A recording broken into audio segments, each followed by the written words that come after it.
So hello everyone, it's me Modhu and once again welcome back to my channel Bake with Modhu. আজকে আমি ভাবলাম তোমাদের সাথে কিছু মিনি কেকের ভিডিও শেয়ার করি আর তিনটে মিনি কেকই একদম ডিফারেন্ট হবে আর যেটা সেম হবে সেটা হচ্ছে গিয়ে ফ্লেভারটা। তিনটে কেকই আমি চকলেট ফ্লেভারের ওপর বানাবো আর কোইন্সিডেন্টালি আরেকটা জিনিস যেটা এক হয়ে গেছে সেটা হচ্ছে এই তিনটে কেকই আমার একটাই কাস্টমার নিয়েছিল। হ্যাঁ, একই দিনে নেয়নি, বাট তার নেওয়া কেকগুলোর মধ্যেই তিনটে কেকই রয়েছে। আর এই কাস্টমারটা আমাকে ফেসবুক থেকে যোগাযোগ করেছিল নিজের বার্থডের আগে, আর এখন যেটা আমি শেয়ার করছি সে তার নিজের বার্থডেতেই নিয়েছিল। আর সে না বেশিরভাগ আমার কাছ থেকে ওই কাপ কেক মিনি কেকস এগুলোই নেয়, কারণ আমাকে বলেছিল যে আমার বেশি লোকজন থাকে না, তো ছোটোর মধ্যে কিছু বানিয়ে দেবে, তো তখন আমি মিনি কেকটাই সাজেস্ট করি। আর বার্থডেতে মোটামুটি আমার কাছ থেকে পরপর 3 দিন 3 রকমের কেক নিয়েছিল। তো এটা হয়তো সেকেন্ড দিনের কেক ছিল। তো এটা আমাকে বলেছিল একটু হার্ট শেপের ভিন্টেজ লুক থাকবে আর মাঝে একটা বারবি লেখা থাকবে। হার্ট শেপের কেক হলেও আমি সবসময় সেটাই গোল মোল্ডেই বেক করি, জাস্ট ভালো করে লেয়ারিং করে ফ্রিজ করে নিই যাতে ভালো মতো একদম সেট হয়ে যায়, আর তারপর এরকম কাট করে নিয়ে একটা ওই হার্ট শেপের লুক ক্রিয়েট করি। আর কেকটা যেহেতু বারবি থিমের ওপর ছিল তো পিঙ্ক কালার তো ম্যান্ডেটারি, সেই জন্য পুরো কেকটাই আমি পিঙ্ক কালারের ওপর বানিয়েছিলাম। আর এই কেকটা করতে করতে না আমার একটা কথা মনে পড়ে গেল, এক বছর আমি আমার বার্থডেতে এরকম একটা ভিনটেজ কেক বানিয়েছিলাম, কিন্তু তখন আমার একদমই কেকের সম্পর্কে কোনো জ্ঞানই ছিল না, না আমি অর্ডার নিতাম, জাস্ট ওই যা হয় আর কি, বাড়ির কারোর বার্থডে থাকলে বা নিজের থাকলে তখন কেক বানাতাম নিজে নিজে। আর এই ধরনের কেক আমি যখনই দেখি আমার যেন মনে হয় সেই ঘের দেওয়া যে স্কার্টগুলো হয়, আমার যেন মনে হয় কেকটা যেন ওই ঘের দেওয়া একটা স্কার্ট। তো যাই হোক, এই কেকগুলো না একই ধরনেরই দেখতে হয়, কিন্তু তাও আমাকে কাস্টমার একটা ছবি সাজেস্ট করে দিয়েছিল, তো আমি সেটা অনুযায়ী বানানোর চেষ্টা করেছি। আর আমাকে যখন কাস্টমার কোনো ছবি পাঠায়, সেটা যে কেউ হতে পারে, তো আমি চেষ্টা করি যে ছবিটার মতন করেই তৈরি করবার, কারণ তার এক্সপেকটেশনটা সেই মতনই থাকে। তো ছবি দেখে যেটুকুনি বুঝলাম কেকটার ডিজাইনটা দুটো ডিফারেন্ট নজেল দিয়ে করা ছিল, সেরকমটাই করেছিলাম। আর মিডিলে একটু চকলেট হার্ট বসানো ছিল এরকম সাদা, তো সেটা আমি হুইপড ক্রিম দিয়ে বসিয়ে দিয়েছিলাম। আর লাস্টলি ওই বারবি লেখাটা লিখে দিয়ে কিছু স্প্রিঙ্কলস অ্যাড করে দিয়েছিলাম। তো ব্যাস, এখানে আমার একটা cute mini Barbie cake ready.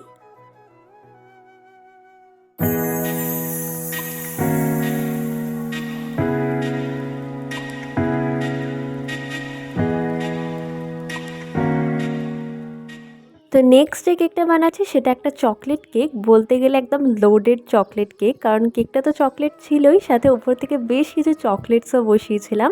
আর এই কেকটার অর্ডারটা আমি একদম লাস্ট মোমেন্টে পেয়েছিলাম, মানে 1 বছর আগের ঘটনা আমার স্টিল মনে আছে। ওই রাত্রির 8টা-9টা নাগাদ আমার কেকের অর্ডারটা দিয়েছিল, আর পরের দিন নিত ওই দুপুর নাগাদ আর কি। আর আমাকে বলেছিল একটা চকলেট মিনি কেক তৈরি করে দিতে, কিন্তু ওই টাইমে না আমি অত মিনি কেক বানাতাম না, সেহেতু আমার অত আইডিয়াও ছিল না। তো আমি একটা 1 পাউন্ডের ছবি পাঠিয়ে বলি তাহলে এটারই একটা মিনি ভার্সন বানিয়ে দিচ্ছি। প্রত্যেকবারের মতো কেকটাকে আমি প্রথমে লেয়ারিং করে নিই আর তারপরে ক্রিম দিয়ে কভার করে নিয়েছিলাম, আর একটু ওপর থেকে এরকম চকলেট গানাশ দিয়ে ফ্রিজে সেট হতে দিয়ে দিয়েছিলাম। তো তার মধ্যে আমি কিছু এরকম ছোটো ছোটো চকলেট বানিয়ে নিয়েছিলাম, কিছু মিল্ক চকলেট ছিল, কিছু ডার্ক চকলেট ছিল। অ্যান্ড লাস্টলি আমরা হোম বেকার্সরা এটা করি, কিছু এডিবল গ্লিটার আর স্প্রিঙ্কলস দিয়ে কেকটাকে ডেকোরেশন করে নিয়েছিলাম। তো ছোটোর মধ্যে খুব কিউট লাগছিল কেকটা।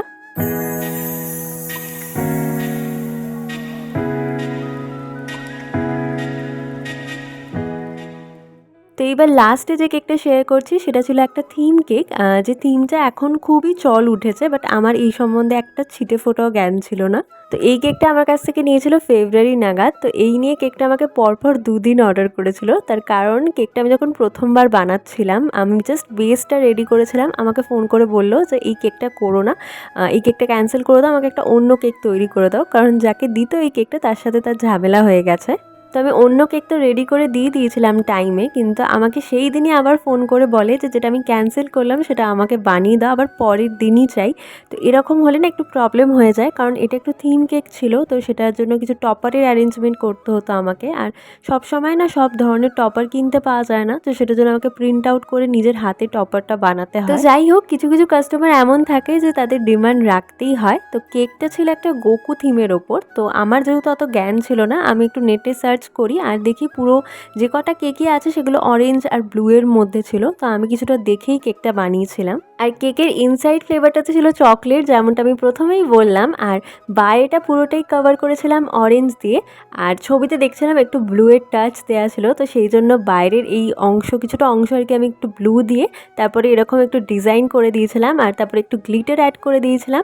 আর বলে রাখি এখানে যে গ্লিটারটাই অ্যাড করছি এটা এডিবল, মানে খাওয়া যায়। তো তারপরে কেকটাকে একটু রেস্ট হতে রেখে দিয়েছিলাম ফ্রিজে। আর সেই টাইমের মধ্যে যে টপারগুলো বসাবো সেই ছবিগুলো আমি গুগল থেকে সিলেক্ট করে এনে প্রিন্ট আউট করে নিয়েছিলাম। দেন ছবিগুলো ওই টপারের মতো করে কেটে নিয়েছিলাম আর একটা স্টিক বসিয়ে দিয়েছিলাম সেলোটেপ দিয়ে। তো এখানে আমার টপার রেডি। তো ব্যাস, আজকের ভিডিওটা এই অবধি। আর এই 3টে কেকের মধ্যে তোমাদের কোন কেকটা বেশি ভালো লেগেছে কমেন্টে অবশ্যই জানিও। আর ভালো লাগলে আমি আশা করি এরকমই কিছু মিনি কেকের ভিডিও তোমার সাথে পরেও শেয়ার করব। আর থ্যাংক ইউ সো মাচ 4000 সাবস্ক্রাইবারের জন্য। তো see in my next video, till then by.